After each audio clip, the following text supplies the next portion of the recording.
Hoje nós vamos falar sobre faxina na igreja. Diga, faxina na igreja. Esse é o tema da mensagem de hoje. Faxina na igreja. Pastor, é um título pesado. Não, não é não. Abra sua Bíblia no texto básico de 2 Crônicas, capítulo 34. Assentado como você está, gostaria de falar um pouquinho sobre esse tema. Faxina na igreja. À luz de um jovem menino chamado Josias, um rei de Judá.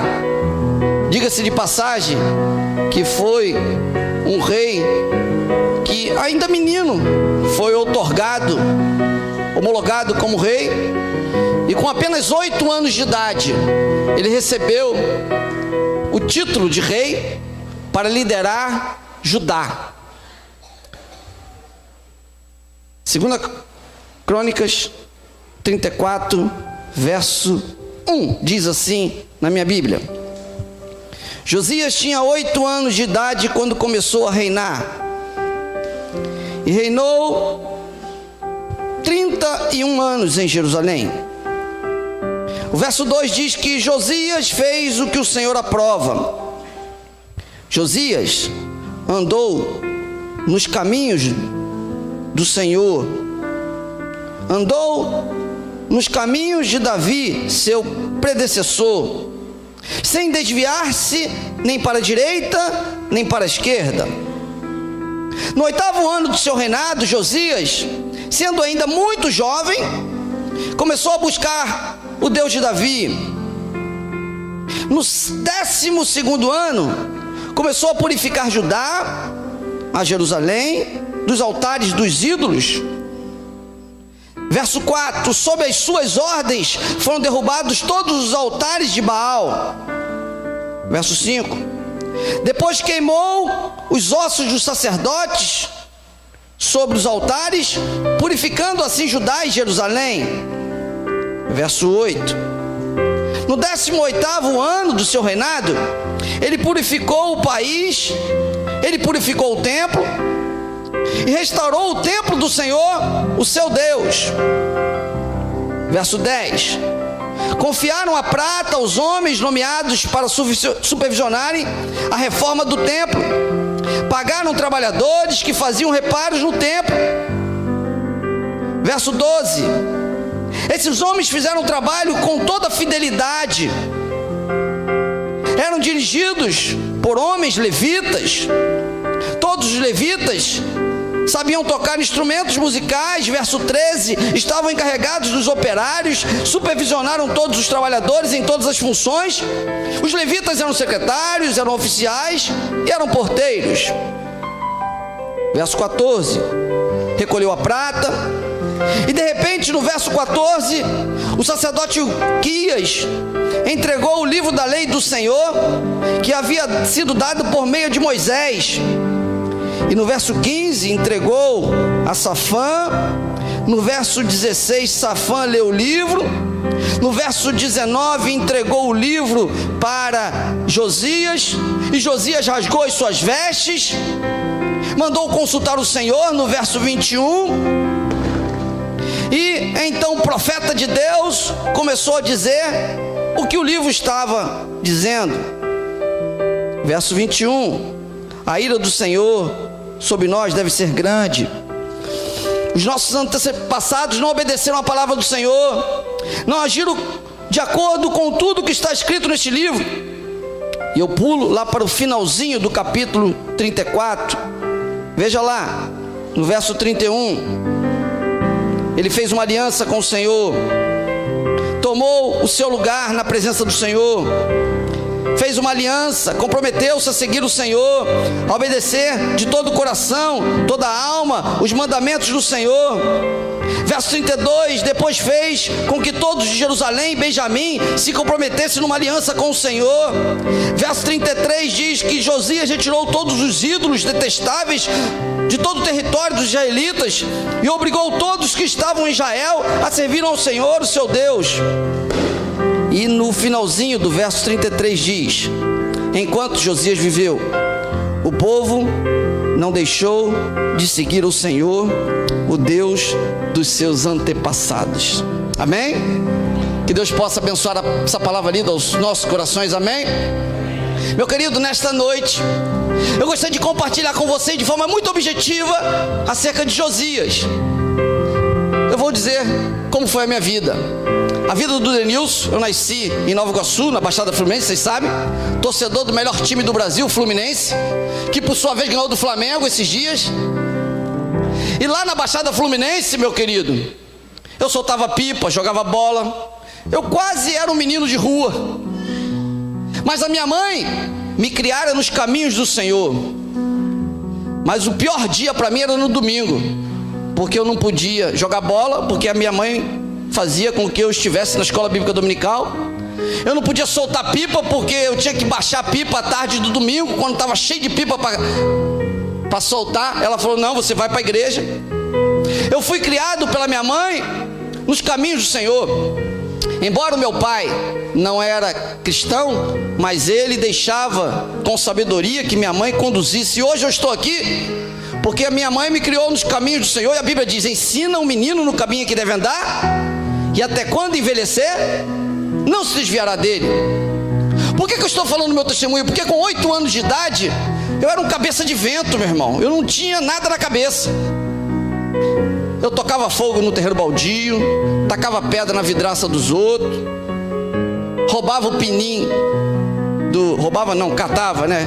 Pedia emprestado o pininho do pneu dos outros, esvaziava o pneu dos outros, vendia picolé na praia, chupava 3, vendia 1, picolé, pizza, andava de moto sem carteira naquela época. O policial ia lá em casa me prender, mas eu chorava aos pés do policial, falava: pelo amor de Deus, eu estou trabalhando, e ele me liberava. Irmãos, eu tive uma infância muito difícil, mas eu digo para você, com 8 anos de idade, eu não tinha capacidade de fazer nada de bom. Mas existia um rei que com 8 anos de idade, mesmo sendo o pai dele um ímpio, ele foi um grande servo de Deus. O que eu quero dizer para você, meu querido? Que independente da sua família, dos seus pais, se eles servem ou não servem ao Senhor, você pode e deve ser diferente para melhor. Amém? Olhe para o seu irmão e diga: meu irmão, independentemente das circunstâncias, você tem tudo para ser um servo de Deus, um instrumento de Deus. E nesta noite nós vamos falar sobre Josias, um menino que com 8 anos de idade foi colocado como rei e só fez o que agradava o Senhor. Buscou o Senhor, adorou o Senhor. E é interessante que o que Josias fez foi algo tremendo, porque na verdade, Josias fez uma faxina na igreja dele, uma reforma, com uma palavra mais bonitinha, no templo do Senhor. Ele, como rei, com 8 anos de idade, o texto bíblico descreve que ele buscou o Senhor, ele se inspirou no Deus dos antepassados. E de repente, já na minha Bíblia descreve, quando ele estava no 12º ano do seu reinado, ou seja, 12 mais 8, 20 anos, ele resolveu acabar com a idolatria do povo. Olha, o pai dele foi um idólatra, o avô dele foi um idólatra, mas ele resolveu aniquilar, acabar, exterminar com a idolatria. Essa é a primeira grande lição que eu gostaria de dizer para você.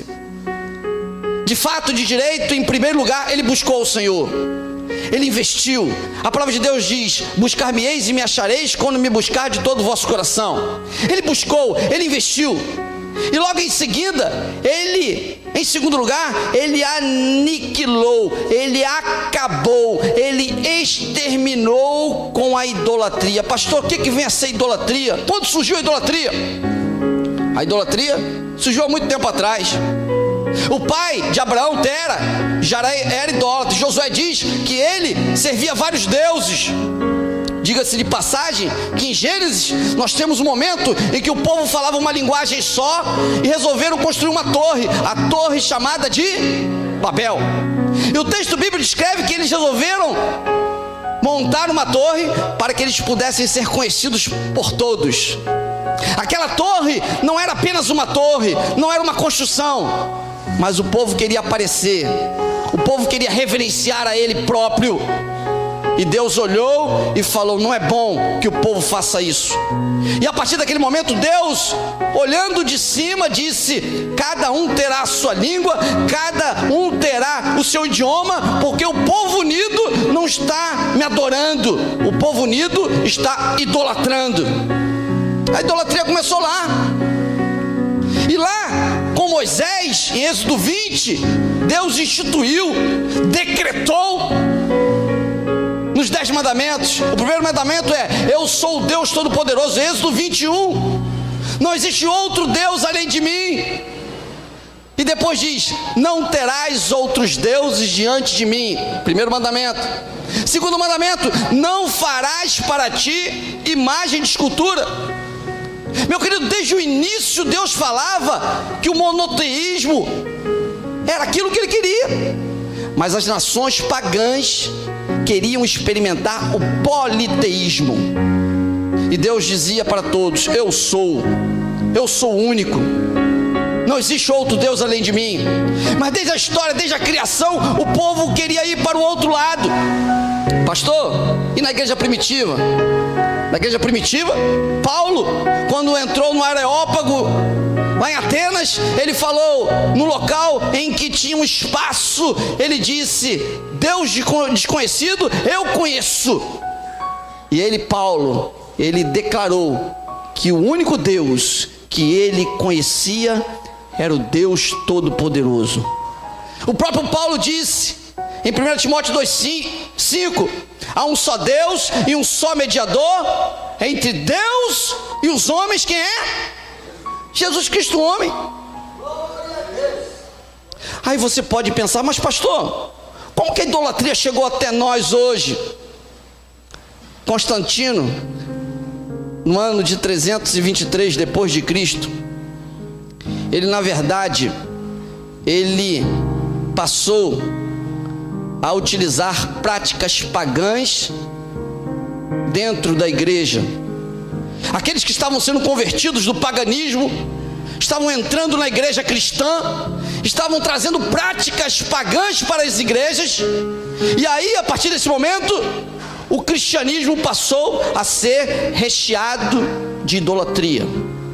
Até que todos nós conhecemos que no ano, ou seja, no século XVI, por volta de 1517, quando o Brasil, em 1500, foi descoberto, surgiu um camarada alemão chamado Martim Lutero, que ele fez a chamada Reforma, que ele entrou e declarou diante da igreja cristã da época, que era a igreja católica, declarando: eu não aceito idolatria, eu não aceito que somente uma pessoa fale da Bíblia e ninguém possa ter a Bíblia como uma regra de fé e prática.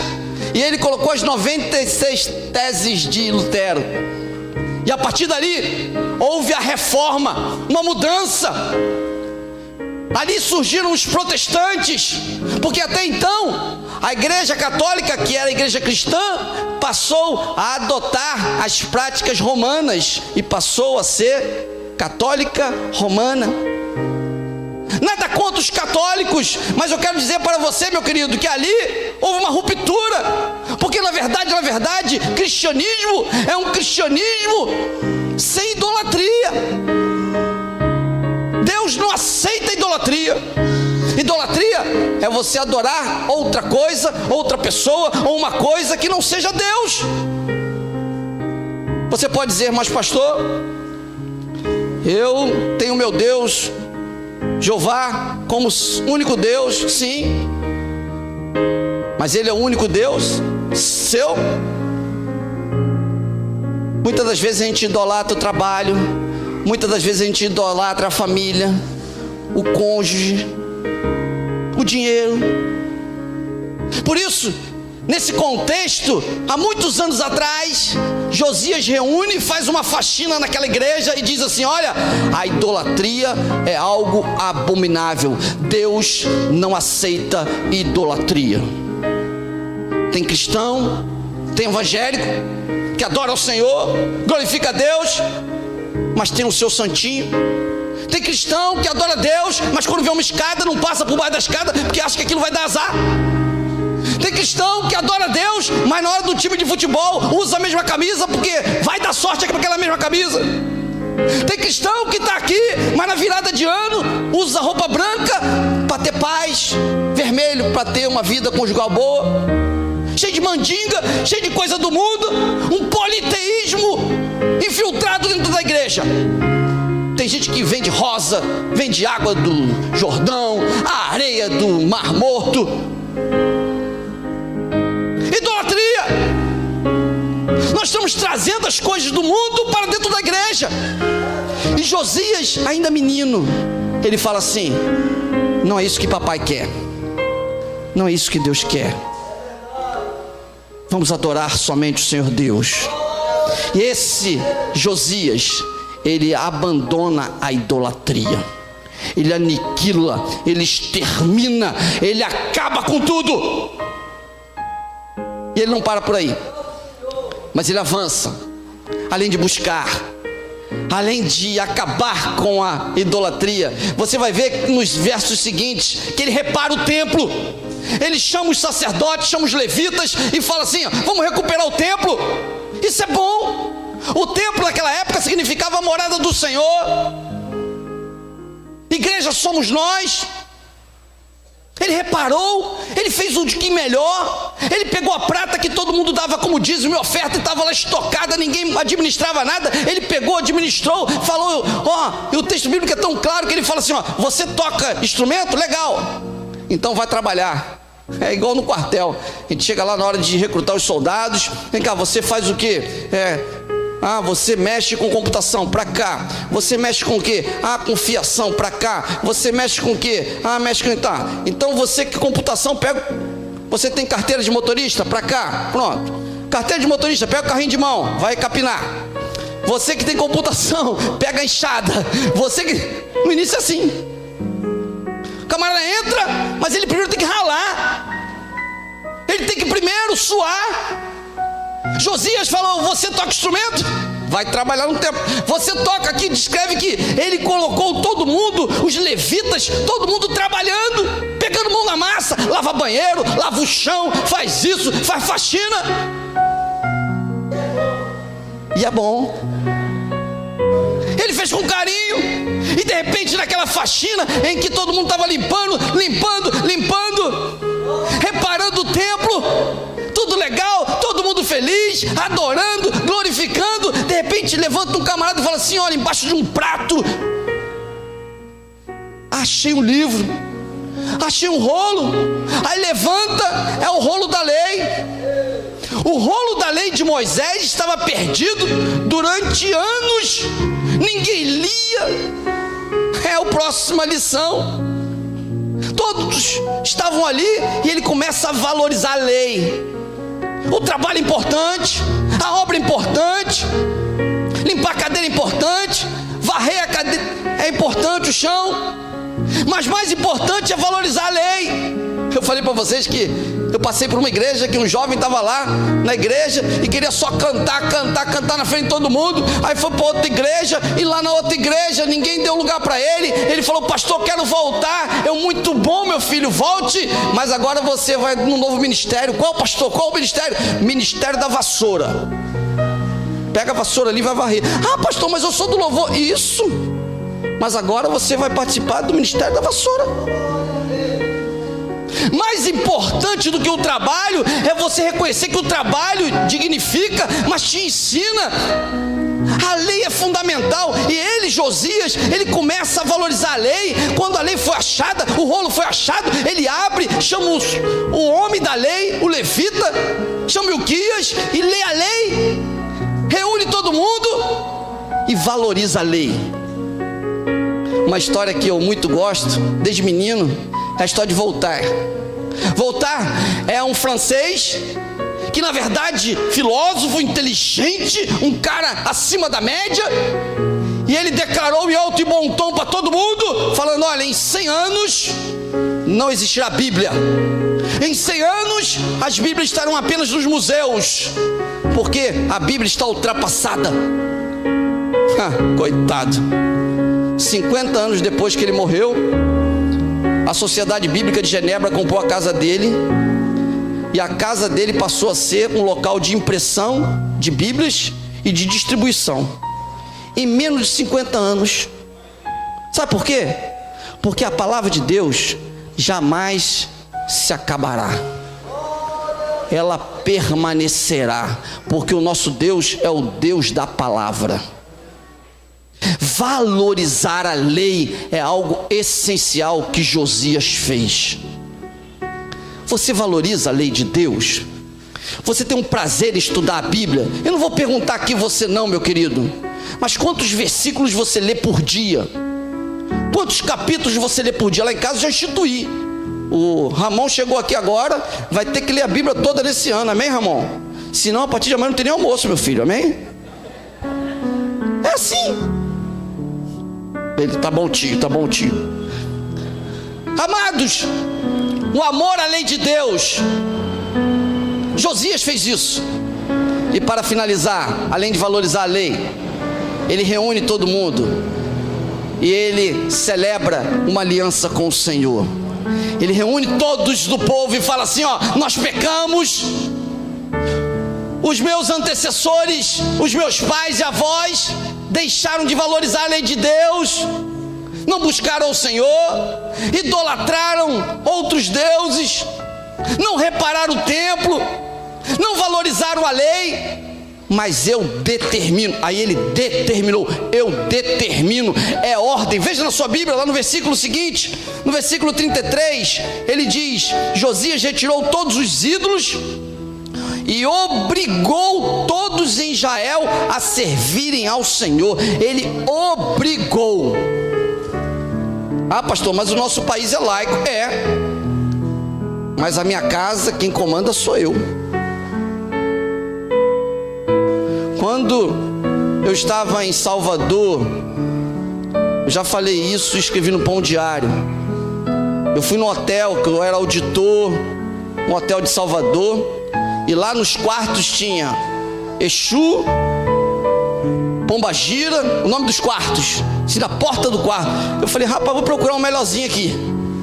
Exu, Pombagira, só nome de Ogum. Eu falei: Jesus amado. Aí depois de uma noite ali dentro com Ogum, lendo a Bíblia, eu na manhã seguinte, eu falei com o gerente do hotel: o gerente do hotel, eu tô aqui, eu posso dizer uma coisa para você? Eu não me senti bem no quarto com Ogum, Oxum. Se você quiser colocar outro nome, Jiré, né? Elohim, eu aceito, é o Shaddai, mas o nome de capeta aqui, cara. Aí ele falou: não, mas aqui é a Bahia de Todos os Santos. Tá bom, mas o hotel não é seu não. Se eu estou pagando, eu vou tirar essa placa daqui, porque senão não vem mais para cá. Ele: tá bom. Na outra vez que eu fui e fiquei no mesmo hotel, ele tinha tirado todos os nomes dos quartos e colocou o número verdadeiro, para a glória de Deus. Meu querido, nós não podemos nos compactuar com as coisas que não vêm do Senhor. Aquilo que você pode influenciar de forma positiva, influencia, porque às vezes a gente erra por omissão. Teve um procurador que entrou na justiça para tirar da cédula Deus seja louvado, e o pastor Silas Malafaia, ele montou um vídeo dizendo: não é possível, o Deus seja louvado, embora o país seja laico, mas não está falando de nenhum outro Deus. O Deus, se o seu Deus é outro Deus, é outro Deus. Mas o que você pode fazer para melhorar, meu querido? Faça, defenda, invista. E o que muitas das vezes nós temos feito é que nós estamos nos calando. Mas Josias fez uma aliança com o Senhor, e como ele era monarca, rei, ele falou: a partir de agora, quem está comigo vai servir o Deus Todo-Poderoso. Você pode não mudar o Salvador da Baía dos Santos, mas você pode mudar a sua casa, amém?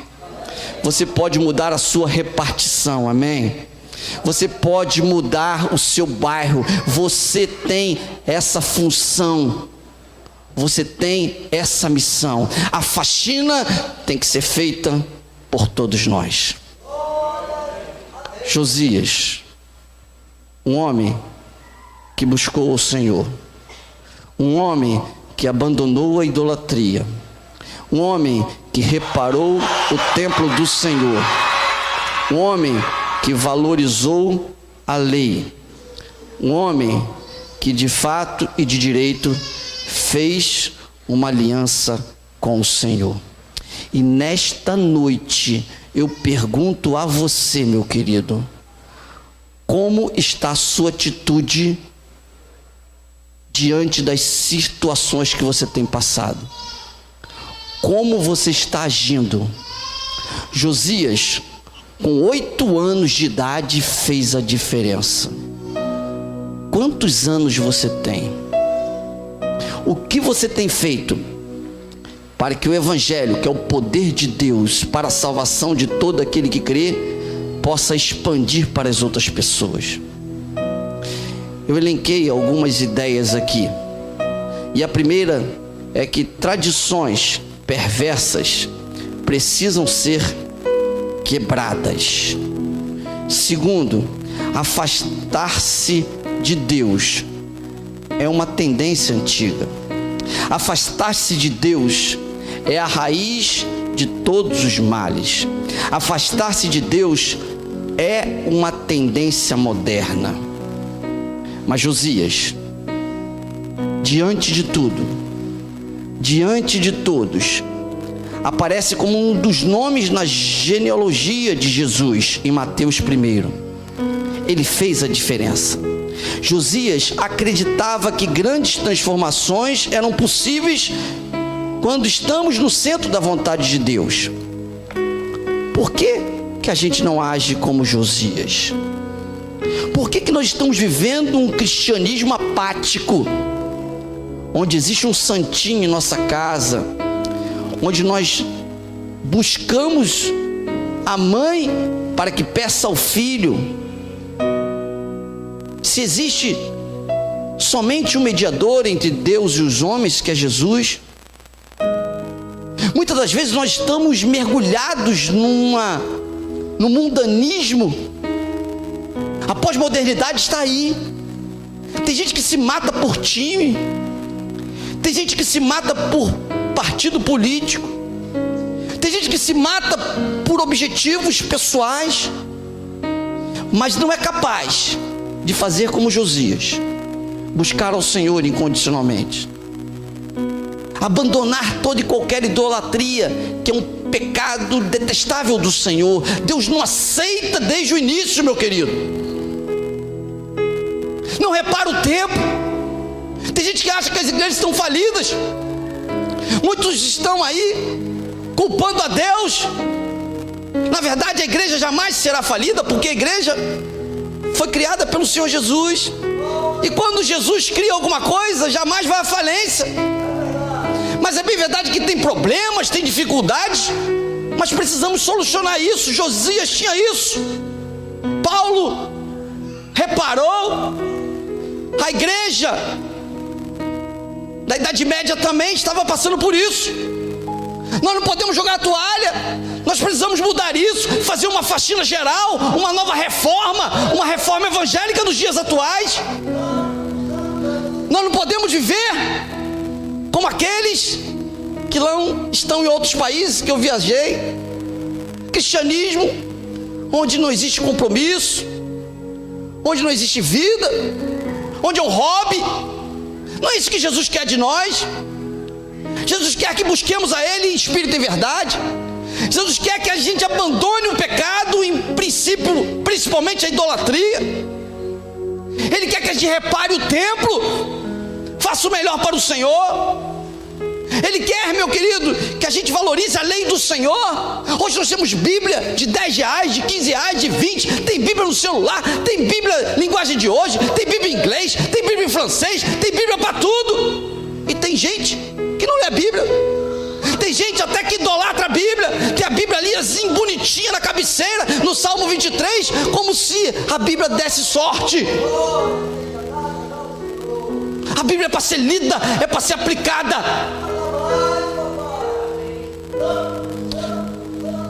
Precisamos fazer uma aliança com o Senhor. Precisamos investir no Senhor. Recebi a notícia agora que um menino da Casa Chema, que passou várias vezes na Casa Chema, e a gente evangelizou, a gente falou, pregou o evangelho com essa palavra, resolveu sair contra a nossa vontade, e há 10 dias atrás cometeu homicídio, e hoje está no presídio. Poderia estar aqui sentado, poderia estar adorando ao Senhor, poderia ter uma aliança com o Senhor, mas está lá sofrendo, vai sofrer muito. Sabe por quê? Por desobediência, por não realizar uma faxina na vida, por estar esperando por si só as coisas.